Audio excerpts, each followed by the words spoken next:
জাতীয় সংসদে 2024-2025 অর্থ বছরের বাজেট পেশ আজ। প্রস্তাবিত বাজেটের আকার ধরা হয়েছে 7,97,000 কোটি টাকা। 2024-2025 অর্থ বছরের প্রস্তাবিত বাজেট অনুমোদনে মন্ত্রিসভার বিশেষ বৈঠক চলছে।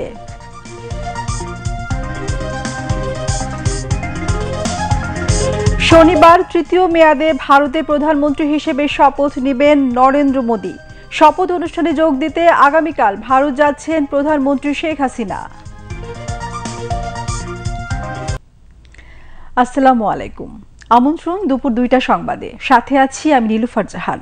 এতক্ষণ সংবাদ শিরোনাম শুনলেন, এবারে বিস্তারিত।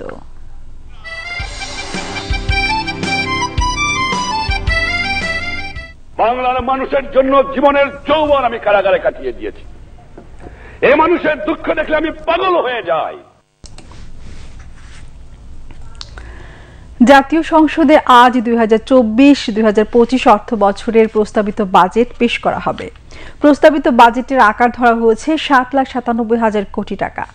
অর্থমন্ত্রী আবুল হাসান মাহমুদ আলী বিকেল 3টায় সংসদে প্রস্তাবিত বাজেট উপস্থাপন করবেন।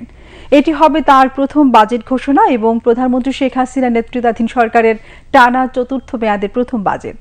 বিস্তারিত আল ইমরান সীমান্তের রিপোর্টে।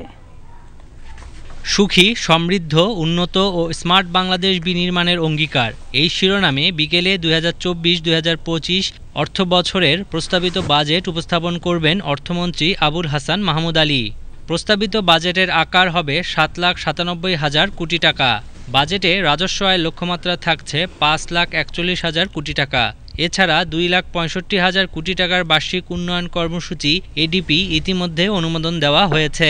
জাতীয় রাজস্ব বোর্ড সূত্রে বলা হয়েছে, এবারের বাজেটে মূল্যস্ফীতি নিয়ন্ত্রণে বেশ কিছু নিত্য প্রয়োজনীয় পণ্য কর ছাড় সুবিধা পেতে পারে। তাছাড়া নিম্ন আয়ের মানুষকে স্বস্তি দিতে সামাজিক নিরাপত্তা কর্মসূচির আওতায় উপকারভোগীর সংখ্যা বাড়ানো হচ্ছে। প্রস্তাবিত এই বাজেটটি হবে প্রধানমন্ত্রী শেখ হাসিনা নেতৃত্বাধীন সরকারের টানা চতুর্থ মেয়াদের প্রথম বাজেট এবং অর্থমন্ত্রী আবুল হাসান মাহমুদ আলীর প্রথম বাজেট।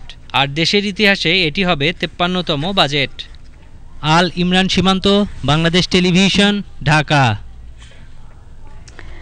2024-2025 অর্থ বছরের প্রস্তাবিত জাতীয় বাজেট অনুমোদন দিয়েছে মন্ত্রিসভা। জাতীয় সংসদ ভবনের মন্ত্রিসভা কক্ষে বৈঠকে সভাপতিত্ব করেন প্রধানমন্ত্রী শেখ হাসিনা। বৈঠকে অর্থমন্ত্রী এইচ মাহমুদ আলী সহ মন্ত্রিসভার অন্যান্য সদস্য ও প্রতিমন্ত্রীগণ উপস্থিত ছিলেন। মন্ত্রিসভার অনুমোদনের পর প্রস্তাবিত বাজেটে সই করবেন রাষ্ট্রপতি মোহাম্মদ শাহাবুদ্দিন। বিকেলে সংসদে প্রস্তাবিত বাজেট পেশ করবেন অর্থমন্ত্রী। এটি হবে তার প্রথম বাজেট ঘোষণা এবং প্রধানমন্ত্রী শেখ হাসিনা নেতৃত্বাধীন সরকারের টানা চতুর্থ মেয়াদের প্রথম বাজেট। প্রস্তাবিত বাজেটের প্রতিপাদ্য সুখী, সমৃদ্ধ, উন্নত, স্মার্ট বাংলাদেশ বিনির্মাণের অঙ্গীকার।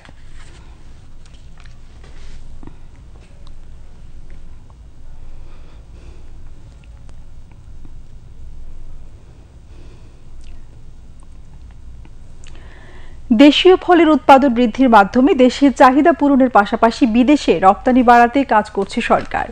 আজ রাজধানীর খামারবাড়িতে জাতীয় ফল মেলা 2024 উপলক্ষে কৃষি মন্ত্রণালয়ে আয়োজিত অনুষ্ঠানে একথা বলেন কৃষিমন্ত্রী ডক্টর মোহাম্মদ আব্দুস শহীদ। কৃষি মন্ত্রণালয়ের সচিব ওয়াহিদা আক্তারের সভাপতিত্বে অনুষ্ঠানে বাণিজ্য প্রতিমন্ত্রী আহসানুল ইসলাম টিটু এবং কৃষি বিজ্ঞানী শেখ মোহাম্মদ বখতিয়ার সহ মন্ত্রণালয়ের কর্মকর্তাগণ উপস্থিত ছিলেন।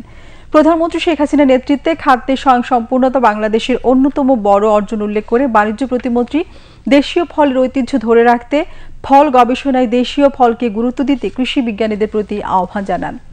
এর আগে ফল মেলায় বিভিন্ন স্টল ঘুরে দেখেন কৃষিমন্ত্রী ও বাণিজ্য প্রতিমন্ত্রী। এবারে আন্তর্জাতিক সংবাদ। ভারতে নতুন সরকার গঠন করতে যাচ্ছে বিজেপি নেতৃত্বাধীন জাতীয় গণতান্ত্রিক জোট এনডিএ। আগামী শনিবার টানা তৃতীয় মেয়াদে প্রধানমন্ত্রী হিসেবে শপথ গ্রহণ করবেন নরেন্দ্র মোদি। ভারতের প্রথম প্রধানমন্ত্রী জওহরলাল নেহরুর পর মোদি হতে যাচ্ছেন ভারতের একমাত্র নেতা যিনি টানা 3বার প্রধানমন্ত্রী হিসেবে নির্বাচিত হয়েছেন। এর আগে নির্বাচনের ফলাফল পর্যালোচনার জন্য গতকাল নরেন্দ্র মোদির দিল্লির বাসভবনে বৈঠকে বসেন এনডিএ নেতারা। বৈঠকে সর্বসম্মতিক্রমে জোটের প্রধান নির্বাচিত হন মোদি। পরে বিজেপি সহ জোটের শরিক দলগুলোর একটি প্রতিনিধি দল সরকার গঠনের দাবি নিয়ে দেশটির রাষ্ট্রপতি দ্রৌপদী মুর্মুর সঙ্গে দেখা করতে যায়। সেই প্রতিনিধি দলে ছিলেন আলোচিত দুই নেতা, তেলুগু দেশম পার্টির প্রধান চন্দ্রবাবু নাইডু এবং জনতা দল ইউনাইটেডের নীতিশ কুমার। দল দুটি এবার 28টি আসনে জিতেছে, যা জোট সরকার গঠনের জন্য বিজেপির কাছে আবশ্যক হয়ে দাঁড়িয়েছে। এবারে নির্বাচনে বিজেপি একক সংখ্যাগরিষ্ঠতা না পাওয়ায় সরকার গঠনের জন্য প্রথমবারের মতো শরিকদের উপর নির্ভরশীল হয়ে পড়েছেন মোদি। নির্বাচনে 240টি আসনে জিতেছে বিজেপি। লোকসভায় সংখ্যাগরিষ্ঠতার জন্য একটি দলের 272টি আসন প্রয়োজন। টানা তৃতীয়বার ভারতের প্রধানমন্ত্রী নির্বাচিত হয় নরেন্দ্র মোদীকে অভিনন্দন জানিয়েছেন বিশ্ব নেতৃবৃন্দ। এদিকে নরেন্দ্র মোদীর আমন্ত্রণে তার মন্ত্রী পরিষদের শপথ অনুষ্ঠানে যোগ দিতে আগামীকাল ভারত যাচ্ছেন প্রধানমন্ত্রী শেখ হাসিনা। প্রধানমন্ত্রী speech writer M Nazrul Islam জানান, প্রধানমন্ত্রী আগামীকাল বিকেল 4টায় নয়াদিল্লির উদ্দেশ্যে ঢাকা ত্যাগ করবেন এবং নরেন্দ্র মোদীর শপথ গ্রহণ অনুষ্ঠানে যোগদান শেষে 9 জুন দুপুরে দেশে ফিরবেন।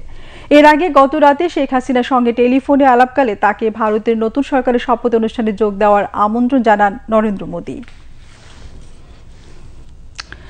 চেক প্রজাতন্ত্রের পার্ডুবিস শহরে একটি যাত্রীবাহী ট্রেনের সঙ্গে পণ্যবাহী ট্রেনের সংঘর্ষে অন্তত 4 জন নিহত এবং 24 জন আহত হয়েছে। আহতদের মধ্যে 3 জনের অবস্থা আশঙ্কাজনক। পার্ডুবিস শহরটি রাজধানী প্রাগ থেকে 100 কিলোমিটার পূর্বে অবস্থিত। প্রাগ থেকে ইউক্রেনগামী যাত্রীবাহী ট্রেনটিতে 300 জনের বেশি যাত্রী ছিল। ট্রেন দুর্ঘটনায় হতাহতের ঘটনায় শোক জানিয়ে এই ঘটনাকে বিরাট বিপর্যয় বলে বর্ণনা করেছেন চেক প্রজাতন্ত্রের প্রধানমন্ত্রী পেতর ফিয়ালা।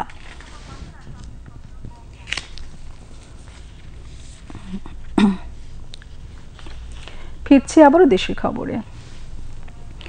ভূমিমন্ত্রী নারায়ণ চন্দ্র বলেছেন, বর্তমান সরকার সর্বস্তরের নাগরিকের নিকট মানসম্মত, উন্নত, জনবান্ধব ভূমি সেবা নিশ্চিতকরণে নিরলসভাবে কাজ করে যাচ্ছে। তিনি আজ রাজধানী তেজগাঁওয়ে ভূমি ভবনে ভূমি সেবা সপ্তাহ উপলক্ষে মৌজা ও প্লট ভিত্তিক জাতীয় ডিজিটাল ভূমি জোনিং প্রকল্পের জাতীয় পর্যায়ের সেমিনারে একথা বলেন।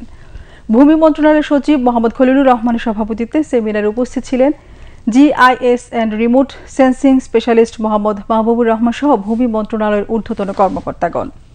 ভূমি সেবা সপ্তাহ উপলক্ষে বিভাগীয়, জেলা ও উপজেলা পর্যায়ে বিভিন্ন কর্মসূচি গ্রহণ করা হয়েছে জানিয়ে ভূমিমন্ত্রী বলেন, দেশের সকল নাগরিককে বর্তমানে নামজারি, অনলাইনে ভূমি উন্নয়ন কর প্রদান, সহজে মৌজা নকশা প্রাপ্তি, অনলাইন খতিয়ান সংগ্রহ এবং 16122 হটলাইন সেবা প্রদান করা হচ্ছে। পরে ভূমিমন্ত্রী প্রেস ব্রিফিংয়ে জানান, স্মার্ট ভূমি সেবা সম্পর্কে জনগণকে সচেতন করা এবং অনলাইন সেবা গ্রহণ উদ্বুদ্ধ করার উদ্দেশ্যে আগামী 8 জুন হতে 14 জুন পর্যন্ত সারা দেশে সপ্তাহব্যাপী ভূমি সেবা সপ্তাহ উদযাপন করা হবে। মাছ চাষ বদলে দিয়েছে লক্ষ্মীপুরের 4000 মৎস্যচাষী ও তাদের পরিবারের সদস্যদের জীবনমান। শুধু মাছের রেণু ও পোনা চাষ করে বছরে 1.5 থেকে 3 লাখ টাকা আয় করছেন এই অঞ্চলের এক একজন মৎস্যচাষী। লক্ষ্মীপুর প্রতিনিধি মোহাম্মদ জহির উদ্দিনের পাঠানো তথ্যচিত্রে দেখুন আরিফিন মাসুদের রিপোর্ট। লক্ষ্মীপুরের প্রতিটি উপজেলায় বাড়ছে মাছের চাষ। ভালো লাভ হওয়ায় এই অঞ্চলের অনেকেই আগ্রহী হচ্ছেন মাছ চাষে।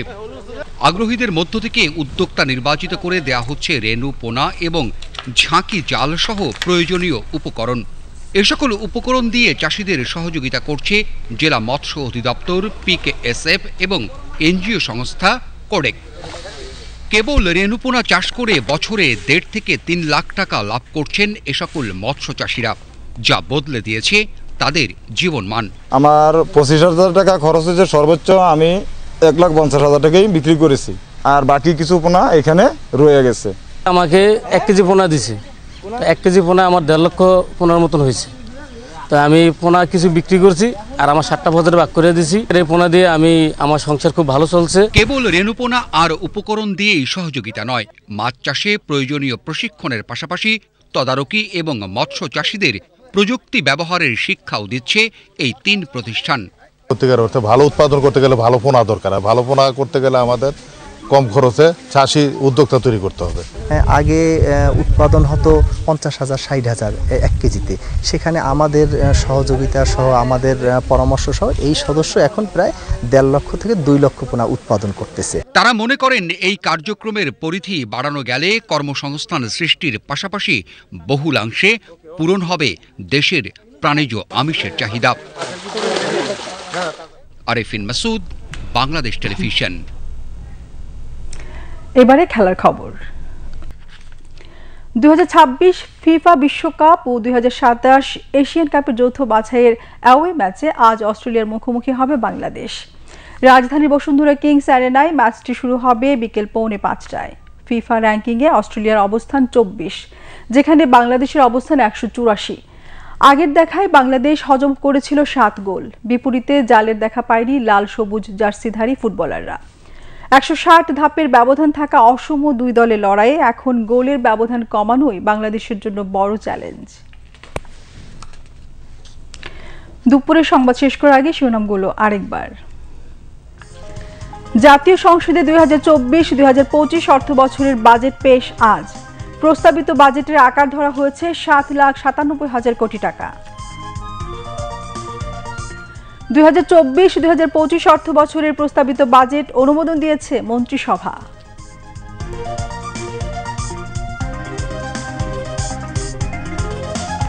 শনিবার তৃতীয় মেয়াদে ভারতের প্রধানমন্ত্রী হিসেবে শপথ নেবেন নরেন্দ্র মোদী। শপথ অনুষ্ঠানে যোগ দিতে আগামীকাল ভারত যাচ্ছেন প্রধানমন্ত্রী শেখ হাসিনা।